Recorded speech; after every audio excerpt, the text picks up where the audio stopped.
So, this session is basically a revision session or session where there are some doubts which people have raised, and so we should take some time to clear those doubts. So, we call that a clarification session. So, this was a question which says that why the same molecule wants to be in a crystalline phase as well as in a disoriented phase. So, obviously, the thing that we should be always aware is that this is going to be always holding good,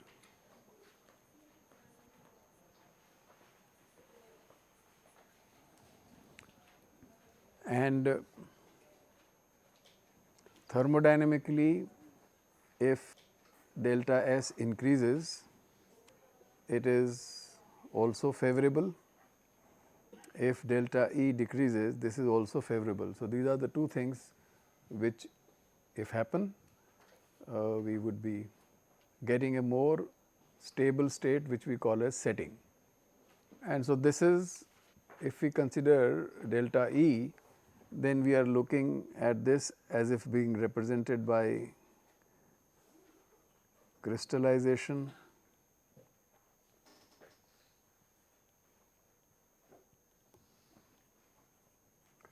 and this, as we said, is like entropy. So, disorientation.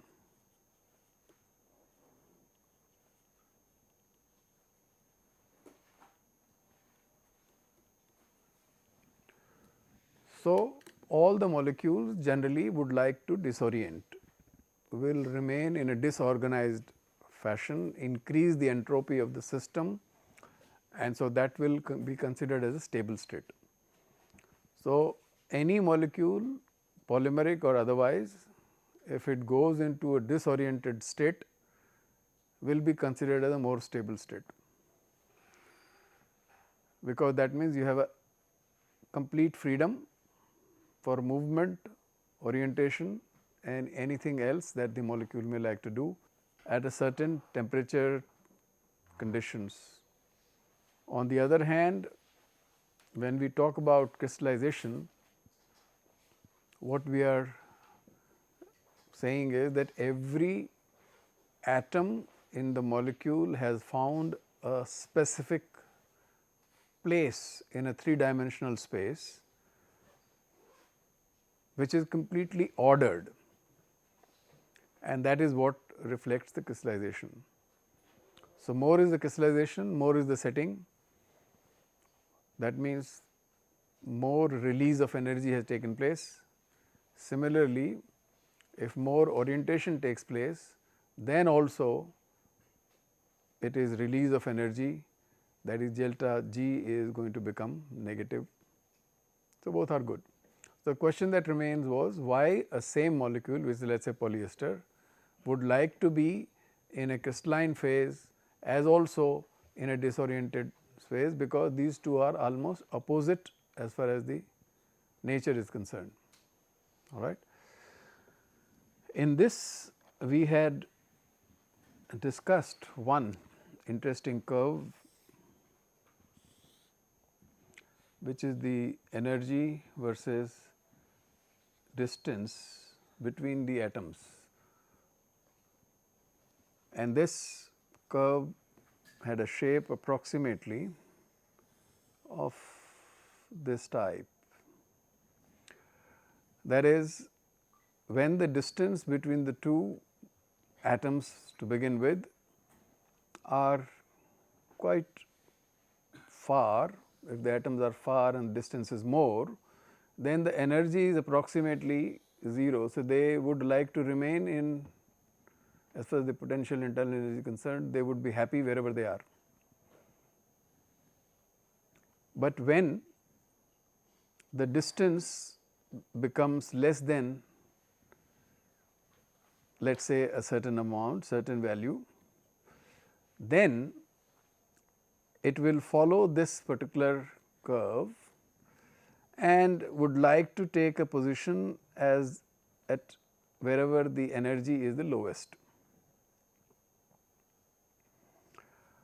And why this happens also, we said that there are forces of attraction between any two particles. There is a force of attraction which brings them closer, and it comes to a position where the forces of repulsion become more predominant. Let us say there is an electron moving all around, so negative repulsion, and so immediately the energy level rises. So, obviously, there is a well, and so people like to be there, but only if the distance is less than a certain value. If it is more, they would like to have more freedom. This is a freedom region. This is an ordered region.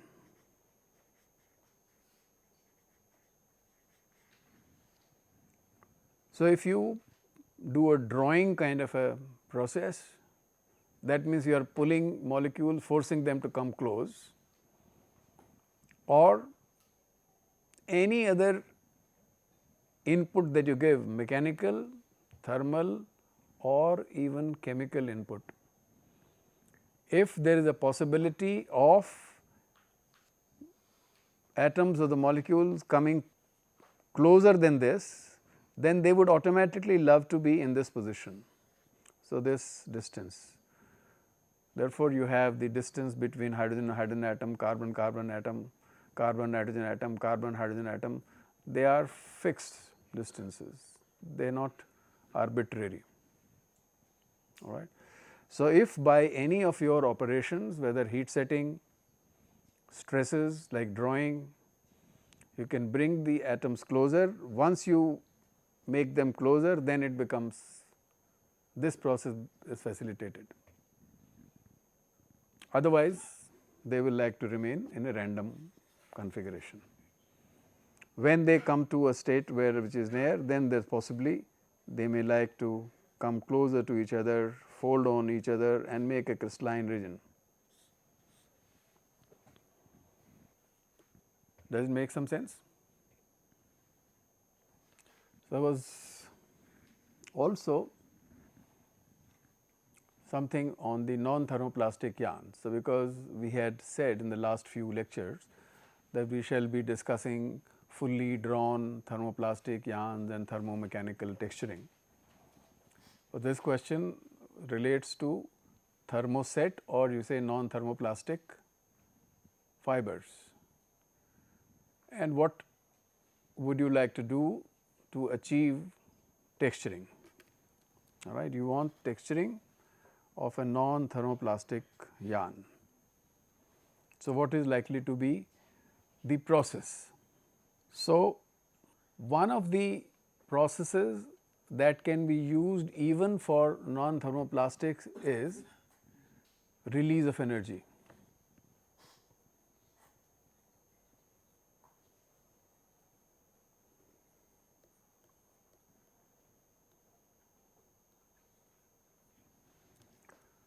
So, there is a release of energy.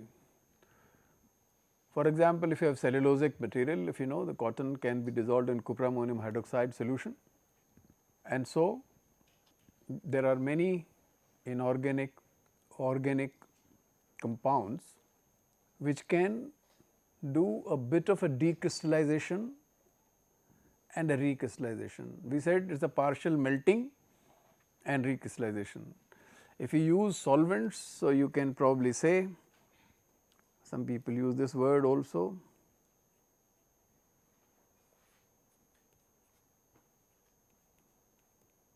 decrystallization. So, some partial decrystallization and then recrystallization.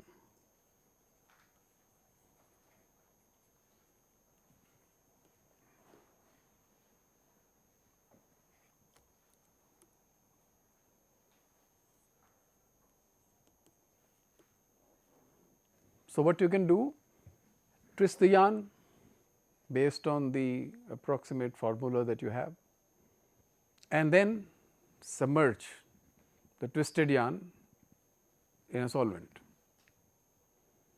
for a certain period of time, and a certain temperature. Some of them may work at room temperature, for some you may have to raise temperature a little bit.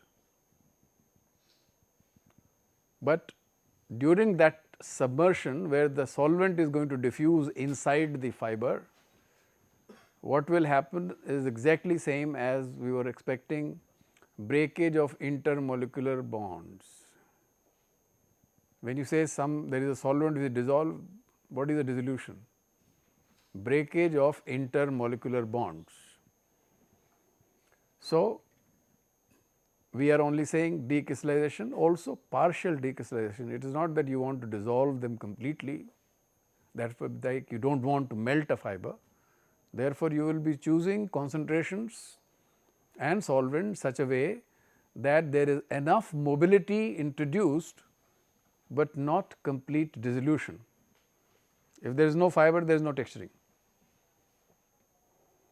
So, you can use release of energy mechanism also by using some solvent. Okay. So, cellulosics can be, for example, I have given something, but thermoplastic material also can be texturized by a solvent process, because there again decrystallization, recrystallization can take place. Like we said, the recrystallization takes place during heating also. So, during solvent uptake, when the solvent is diffusing in, also recrystallization will take place. And when you remove the solvent, of course, you will have to remove the solvent like you remove the heat. So, you will do whatever processes have to be done, so that remove the solvent. When you remove the solvent, it will go back to the same process as the recrystallization and stabilization. So, all the three things which you require for setting can be done by solvents also. So, whether it is a normal thermoplastic fiber or a thermoplastic fiber, any polymeric material can also be generally, you can find a suitable solvent which may only do plasticization and not dissolution. So, if 100% concentration dissolves, you reduce the concentration, add something like a non-solvent, and suddenly you will find that it will do the plasticization more than the dissolution. But it must go through the same process called the decrystallization recrystallization process. So, solvent uptake and solvent removal, like you heat and cool. So, as far as the solvent texturing for the non-thermoplastic and thermoplastic yarn is concerned, we just seen it can be used. All right. So, one part is satisfying the answer to the question which was there before. The other thing which can be done by the non-thermoplastic material is stabilization by freezing, not by release of energy. For example, you can use cross-linking agent for intermolecular cross-linking.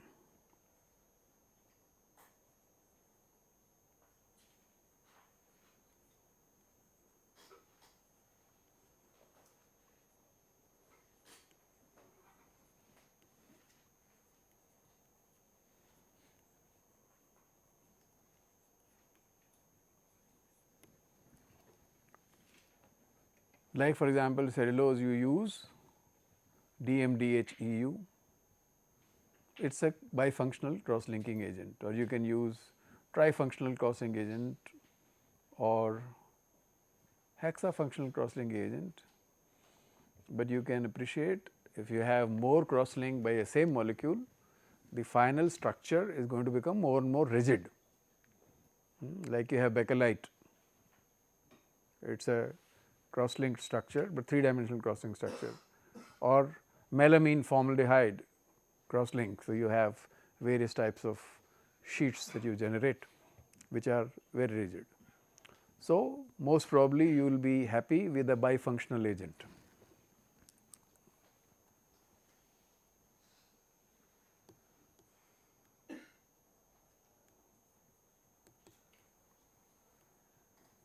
So, a bifunctional cross-linking agent. If you use some such agents, then we can term this texturing as chemomechanical texturing, like we talked about the other one as thermomechanical texturing, because you are now using some amount of a chemical to do the job. And what is the principle of freezing? That once you put additional crosslinks, so whichever configuration that you have decided for yourself will be frozen. So, what do? You twist. After twisting, you go through a process where bifunctional agents are used and intermolecular cross-linking can be done. If that happens, then they will remain in a twisted configuration. When you untwist, they will like to go back to the twisted configuration. Right. So, non-thermoplastics can also be used, can also be texturized by either mechanism of freezing or release of energy.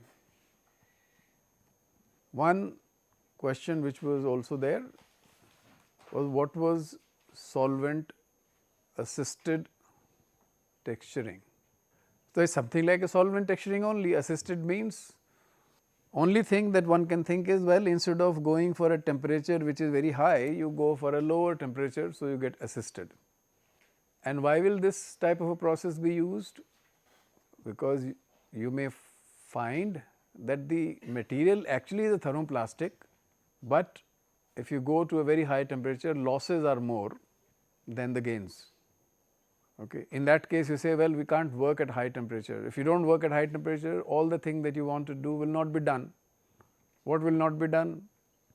Partial melting will not happen, reorganization, recrystallization will not take place. And so, you would need assistance. So, when let us say you have a material like acetate, triacetate. So, if you also use some solvent, you find that instead of going to very high temperature, at half that temperature you can do the job, and at that temperature the degradation will not take place, but it will be assisted. All right. So, you will still require some temperature which has to be optimized. You will require certain amount of solvent which has to be absorbed, adsorbed, diffused. So, processes can be designed as a batch process, processes can be designed continuous also, but then you have to take care. Whenever you use solvent and you want to evaporate solvent at higher temperatures, depending on which solvent are we talking about, if it is an organic solvent, you always have a danger of fire and of course, vapors going everywhere else.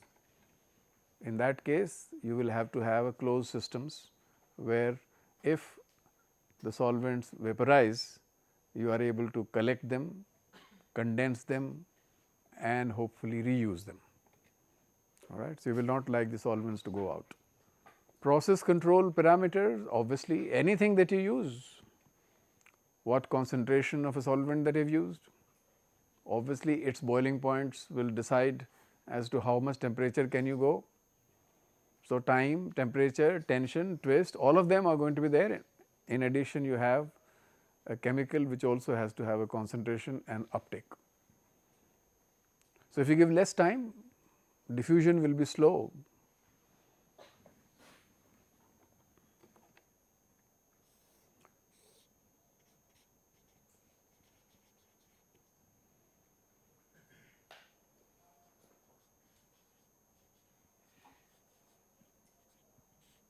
If somebody wants to measure the time of diffusion or uptake of the solvent, which means so many grams per gram or milligrams per gram, then it will be very slow process. then it will take up time, and then after some time it may take up a shape like this. No more diffusion, no more uptake, but this is the time when initially there is a resistance to penetration. So, there will be time which will be required for penetration, diffusion, and then it will make space and the solvent will go up, and if you are changing any property, then it will go, and after that some time a particular solvent also there may be spaces are not there. So, it will, the rate of absorption will also go down, right, unless and until it is a solvent which can dissolve, then there is no uptake left, everything will be in the solvent and not solvent in the solid. As long as your concentrations are such which are not destroying the fiber structure, then you are talking about uptake,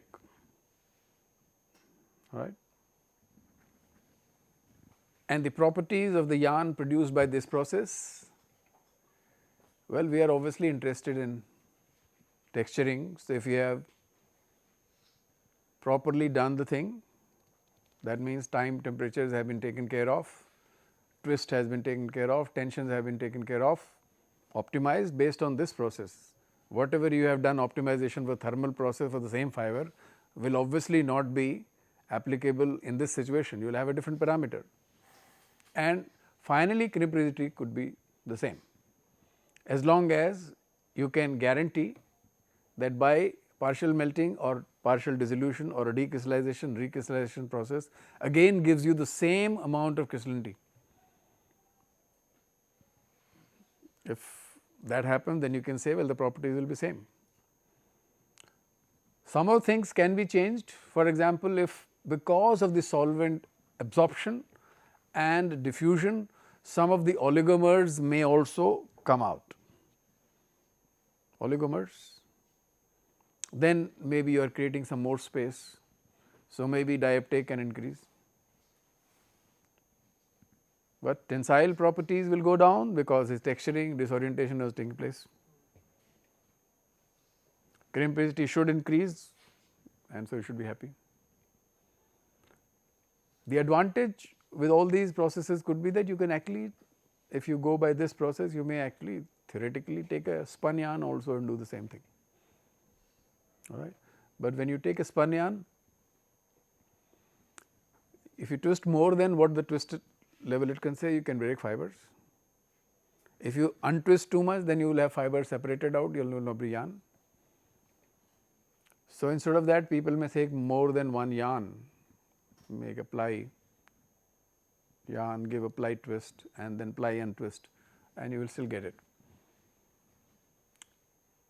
And so, you can get properties which you want. Which are the thermoplastic yarns which are not suitable for thermomechanical texturing? Any name that you want to give? Yes, we said acetate, triacetate,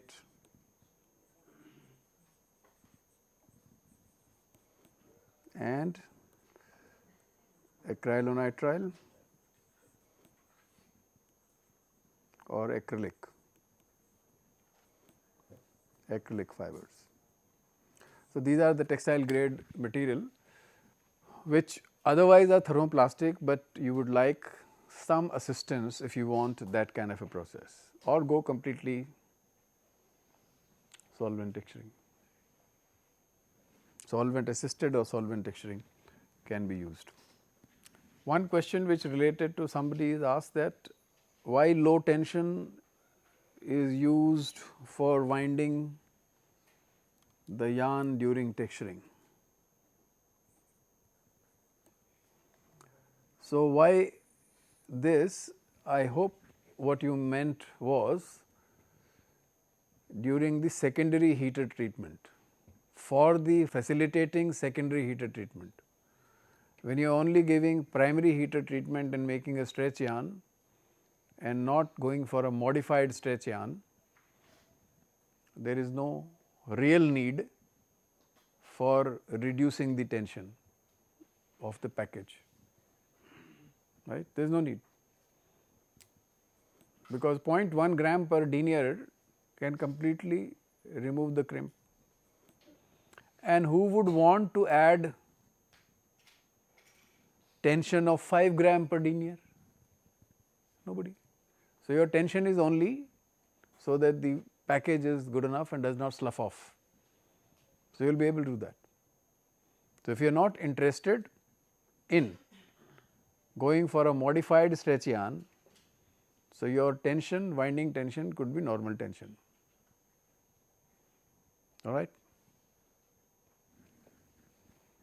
If you are also wanting to know as to why this kind of thing is done, but there is something called a temporary set, and we did talk about this temporary set as a minima at A compared to B. The minimum at A is also a minimum, but at a higher energy level than the minimum at B. So, for example, if you have wound your package under normal tension, normal winding tension, let us say a nylon textured yarn. So, on the package there is no crimp. You appreciate that, because the smaller tension is good enough to remove the crimp, and then you store this material,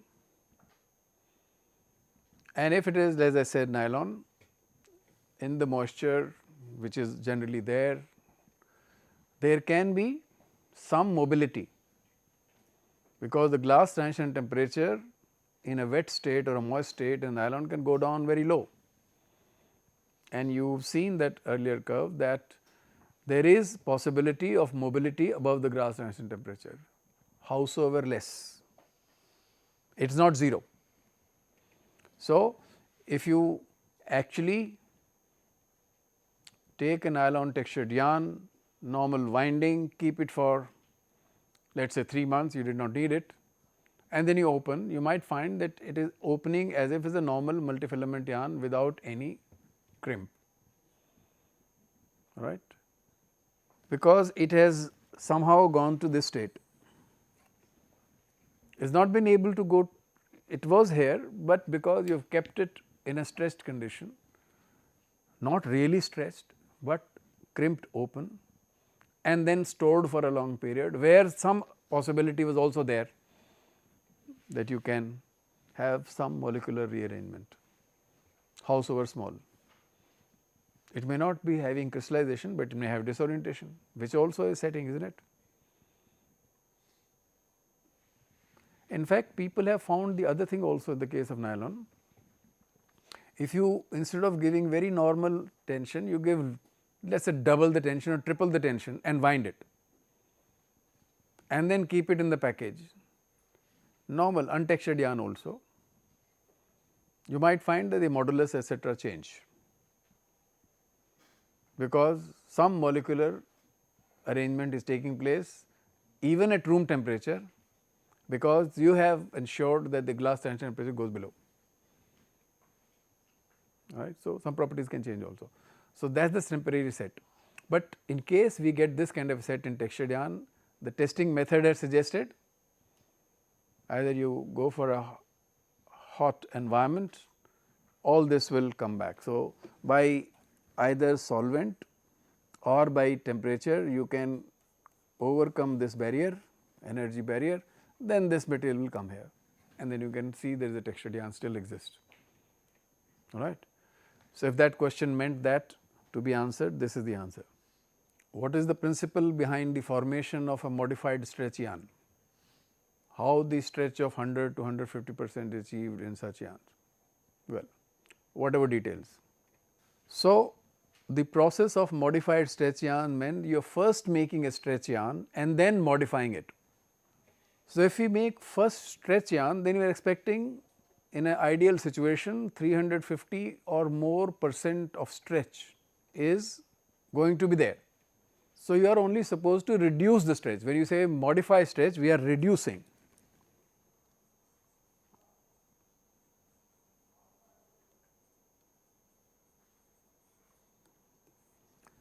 reducing the stretch to whichever level that you want.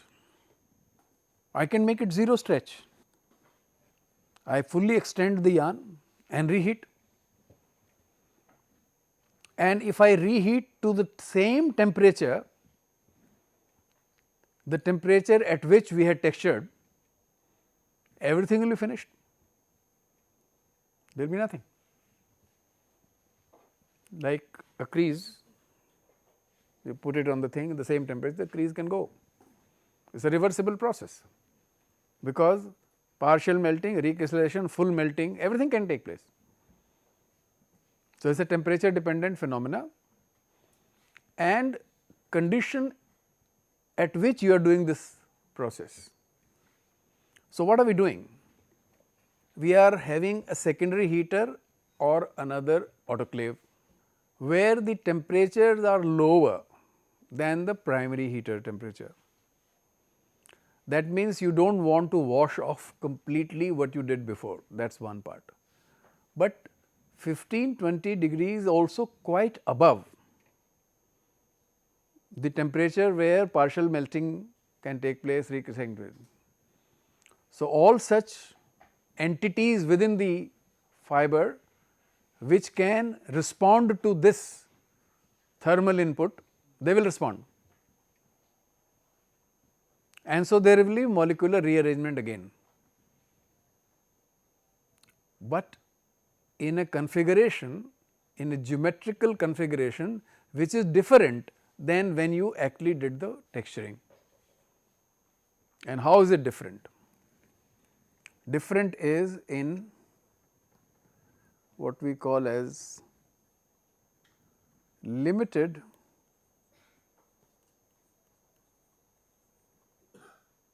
extension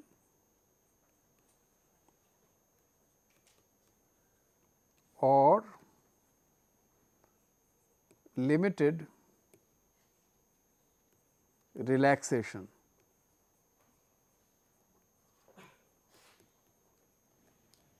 If it is a fully relaxed state, then I am giving some extension and reheating.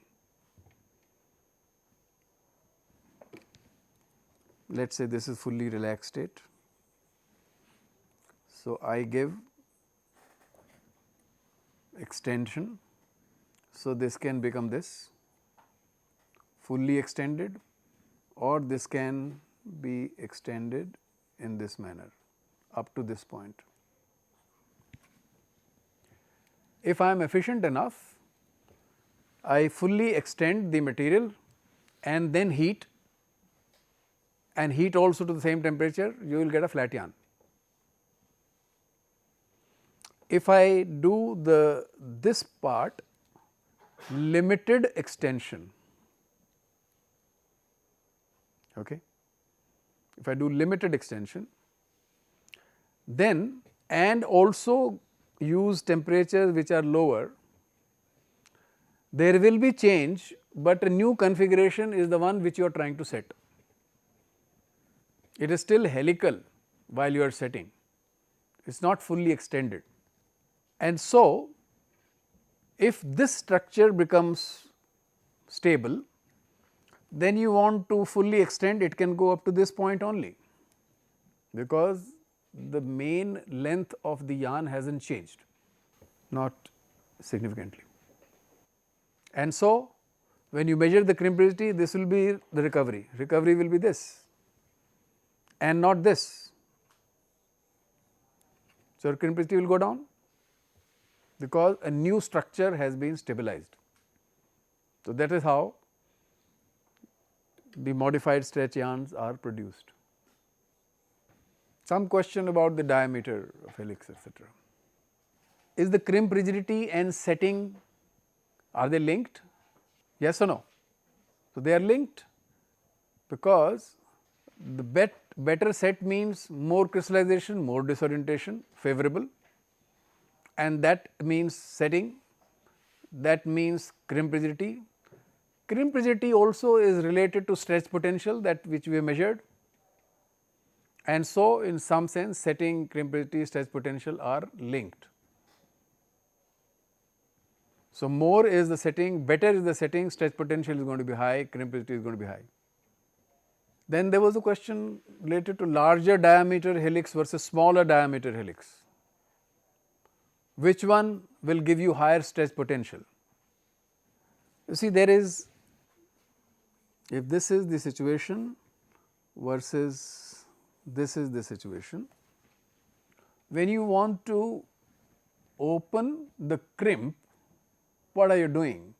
You are doing, at least we can call it unbending.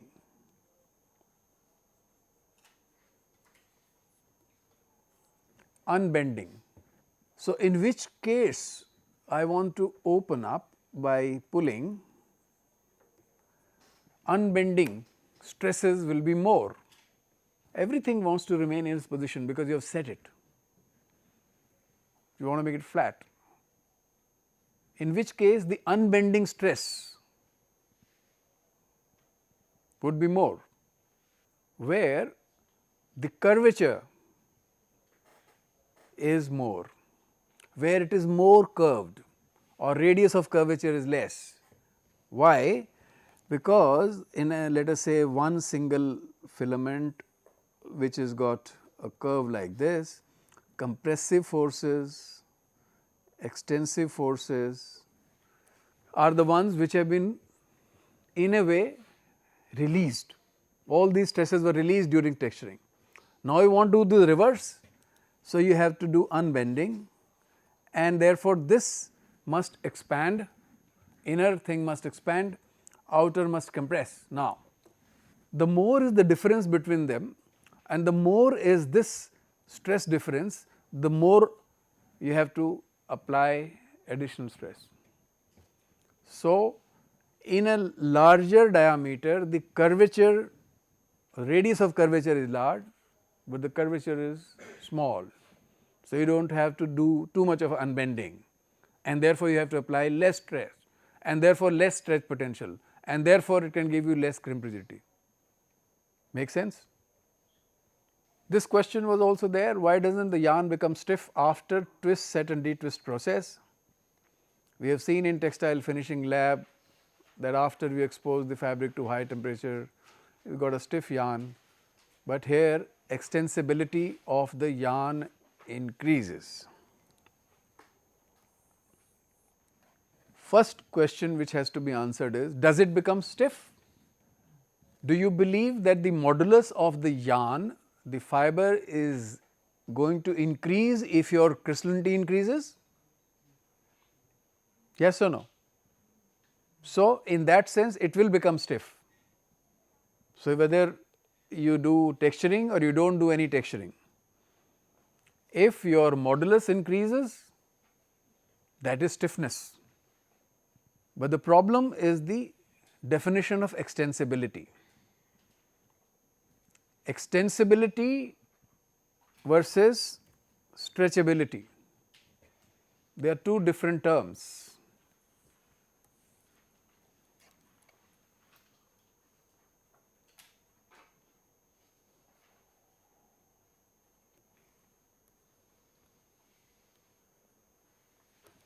So, our textured yarn behaves like this.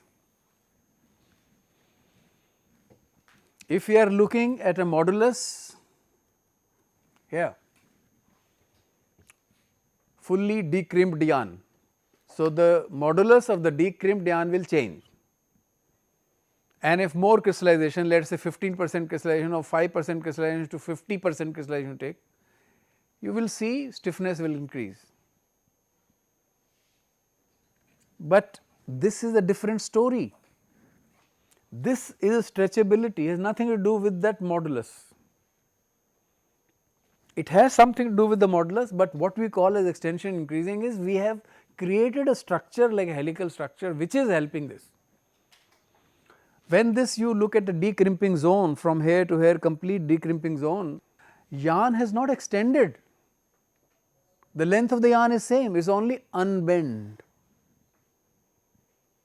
So, the stress that is there is an unbending. This is a low deformation phenomena, not a high deformation phenomena. There is hardly any deformation. from the length point of view, just unbending deformation. And therefore, this has to be differentiated with the normal extension at break.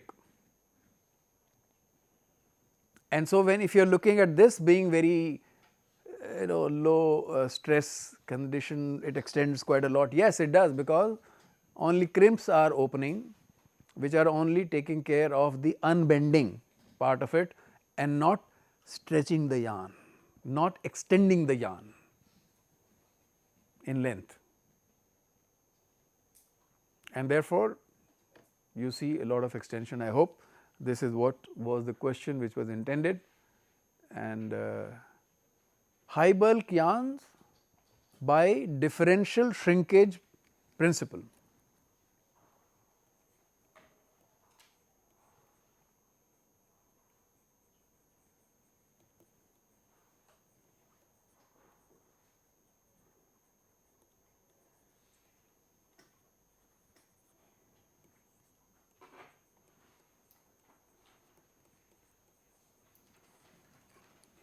So, you have two fibers, generally it is a staple fiber environment. One of them shrinks quite a lot means 30% or more actually when you heat, other one is close to 0. So, difference between the shrinkage, that is one part. Polyester high bulk yarns are not easily available in the market. Why? Because it is very difficult to produce polyester yarns with such large difference of shrinkage, because the moment you stretch, draw, heat, polyester crystallizes immediately. Crystallization means stability, stability means no shrinkage. We are lucky. The acrylic fibers do not crystallize the way the polyester does, or the way nylon does, or the way polypropylene does. It goes to a metastable state. And what we have said is, it in a way freezes amorphous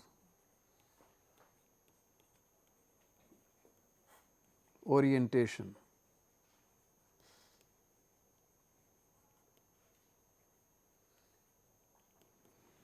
Freezing of the amorphous orientation without crystallization. So, when you oriented structure, if you give a chance, it shrinks like all textile fibers, but in between if you have done crystallization, it does not shrink. In normal state, I do not want my shirt to be shrinking 30% in everywhere, right. So, I do crystallization for stabilization, but this is thing I can do. It is possible in the acrylic fibers to have amorphous orientation frozen and also go further heat setting to make sure that this orientation also in a way go to metacrystallization form, which does not then shrink. So, you can make two types of fibers, because got highly polar nitrile group all over the molecule, and so that polar attraction is good enough to get to the amorphous orientation freezing, and so it can shrink, and therefore you can produce such yarns. I think for today it is okay. Next time when we meet for this type of a session, we will have more questions and doubts later.